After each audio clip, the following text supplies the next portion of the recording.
The pole shortener.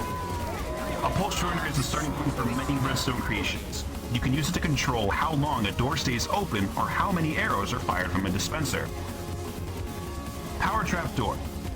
This example shows a pole shortener in use with the trap door. The circuit is toggled on so that the trap door is shut. Then when something walks over it, you can flip the switch and the trap door will flip open quickly. Gotcha! Step 1. Dig a 2-block wide hole and fill it with light green wool. Then place 2 repeaters, facing away from the wool. Set the left repeater to 4 ticks by hitting the Use Item button, and leave the right one set to 1 tick. Place a sticky piston next to the 4-tick repeater, facing right, and attach a block of blue wool to it as shown. Step 2. Dig a hole next to the blue wool block, and place another blue block in the hole. Place a lever next to the green circuit. Place redstone dust as shown in the image. The circuit in this example is connected to a trapdoor with a hole beneath, but the choice of mechanism is up to you. Sean, what the fuck? Shut the fuck up. Step 3. When you pull the lever back to activate the circuit, the trapdoor will open for a short period of time. The exact time will depend on the number of ticks set. Then, when the piston pushes the blue block out, the circuit will be broken and the trapdoor will be closed again. In this example, the trapdoor opens and shuts quickly. If you add more repeaters on the back row, you can keep it open for longer. Toggle the flip-flop. Toggle flip-flop. I wanted to insert it up for some reason. No, not that kind of flip-flop. Let me just stop you right there. The toggle flip-flop is another important circuit. It provides a redstone signal that can be toggled on and off. A toggle flip-flop is especially useful when you want to use a button instead of a lever to activate mechanisms like doors. The example below shows a sticky piston T flip-flop design. That is a mouthful. The book says what a mouthful. I'm saying it's a mouthful. The signal arrives into the circuit, then the flip-flop circuit toggles its output on. If you send another signal to the circuit, it will toggle its output off. Step 1. Create a circuit of 2 light green wool blocks placed 1 block apart from each other. Place a sticky piston facing upwards in the middle of the wool blocks. Step 2. Place another wool block on top of the piston. Then place redstone dust on the left block and a repeater facing away from the middle on the right block. Step 3. Place a sticky piston facing right next to the repeater 1 block up. You'll need to place a block below it first and then destroy it. Attach a block of redstone to the sticky piston. Finally, place a button on the side of the left green block and dust on the floor as shown. Step 4. Press the button and the sticky piston on the right will push out the redstone block, powering your redstone wire. Press it again and the piston will pull the block back, disconnecting the circuit. This is a toggle flip-flop being used to power a piston door as featured on pages 24 and 25, which we talked about when talking about piston doors itself. The flip-flop powers the circuit when it is turned on, and because it toggles, you don't have to dash through before it slams shut in your face. Clock circuits. Clock circuits are used to create pulsing signals for a variety of machines, from alarms to arrow launchers. It might not sound like the most exciting tool, but it's the starting point for creating some really cool stuff. Redstone torch 3 clock. A torch clock is a series of redstone torches strung together that continually turn one another off. The result is a pulsing output signal that switches on and off repeatedly. The example is called a 3 clock because there are 3 on and off ticks between each pulse. You can make clocks with more torches, but you must always use an odd number of torches in the loop to allow each torch to turn the next torch off before it is turned off itself. If you use an even number of torches, half of the torches will be permanently switched on and the other half permanently off. Not very useful. Step 1. Find an open space and build this light green wool circuit. The circuit is made up of 2 blocks with a 2-block trench between them. With 2 blocks blocks filling the trench. Step 2. Repeat step 1 to create another green line as shown above. Add redstone torches, then add a trench of blue blocks to join up the green circuits. Link the torches together with redstone dust. From basic 3 clock to arrow dispenser. You now have built a basic 3 clock. The next steps will show you how to use this circuit to make an arrow dispenser, which is super cool and highly useful weapon. 3. Place a block next to the corner on the blue circuit, then a dispenser on top. Put redstone dust on top of the dispenser. See the tip below. Now place another single block next to the dispenser with redstone dust on top to link the circuit. Here's the tip. As with the sticky piston, when you place a dispenser, it will be facing toward you. Make sure you're facing in the opposite direction to the way you want it to dispense. The PC/Mac edition will discover that it is impossible to put redstone on a dispenser simply by right-clicking on it, as this will open up the dispenser. However, if you hold down your crouch button as you right-click to place the redstone dust, it'll work.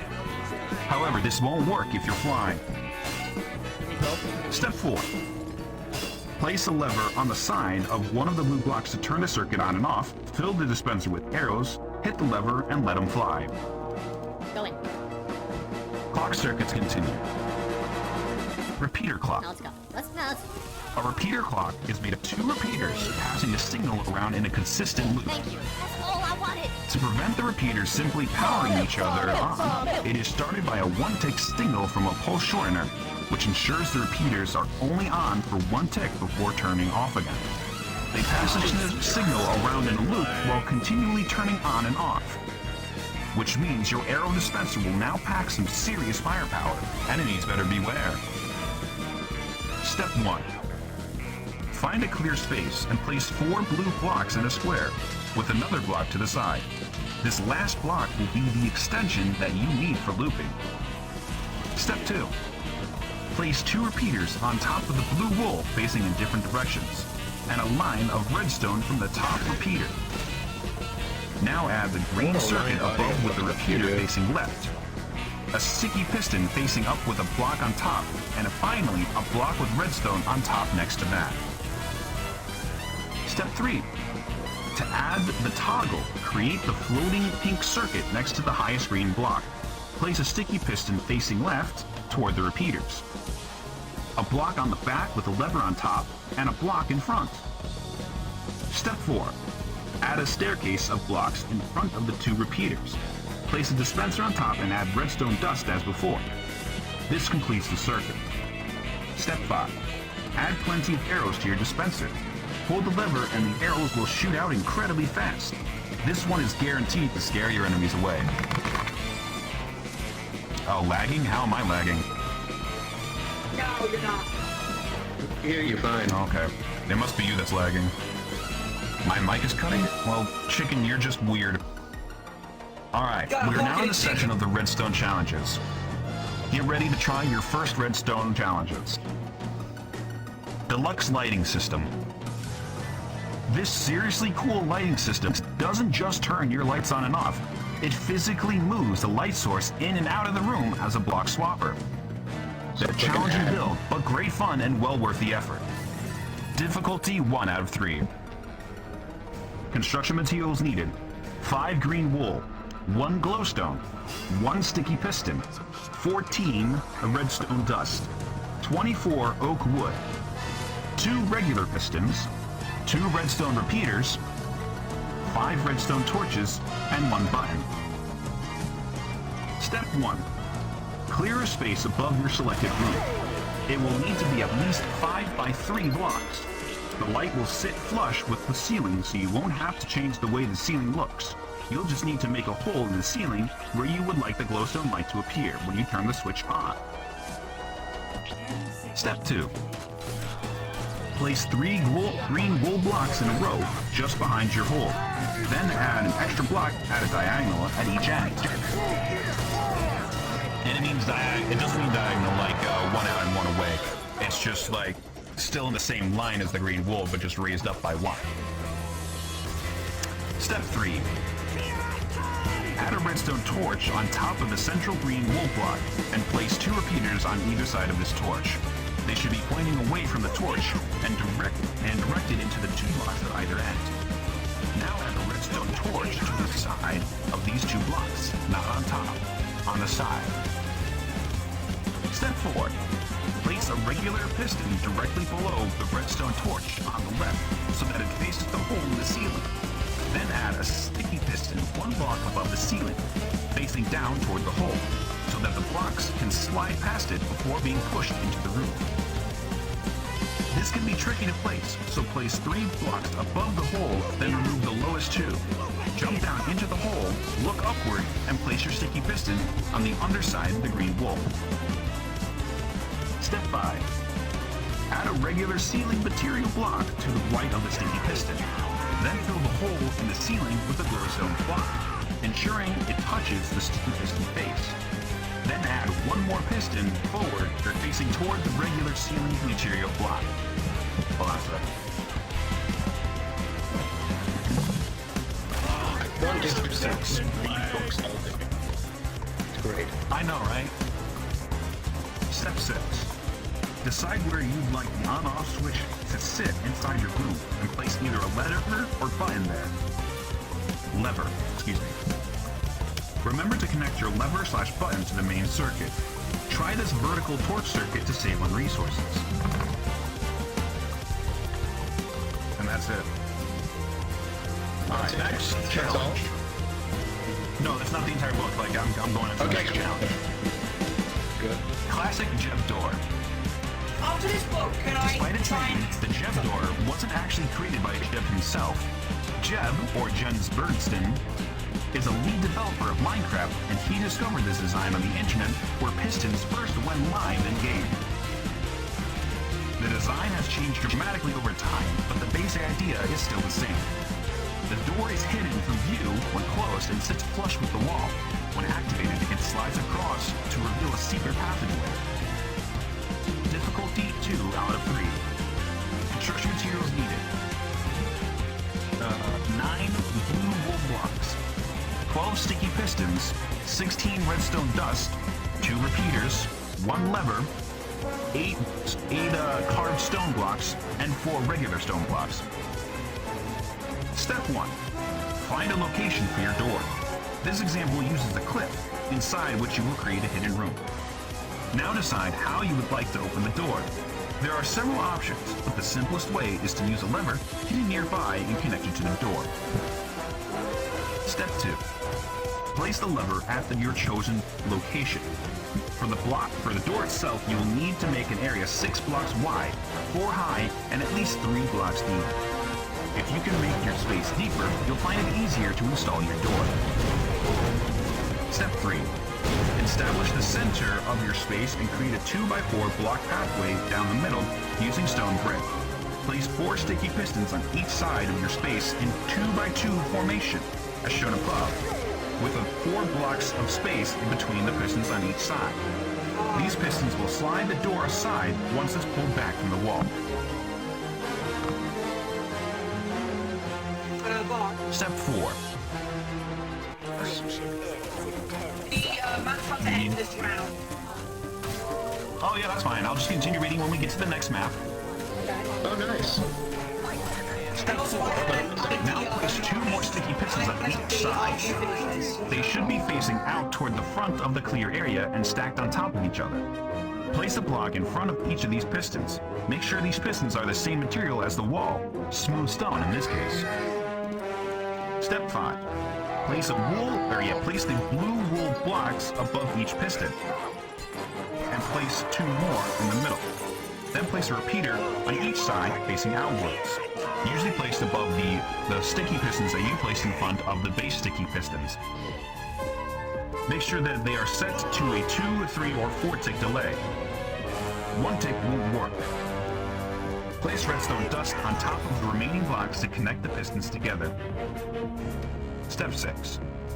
Test the system by placing a lever near to the middle and turning it on. The door should extend out against the cliff wall and sit flush against it. After testing, remove the temporary lever. You will be using the hidden lever that was placed in Step 2. Step 7. Your lever now needs to be connected to the redstone on the door. Just run a redstone dust wire from the door to the lever. Make sure that the wire is connected in the central area at the top of the door. This ensures that both sides of the door are powered. Finally, cover up the door mechanism.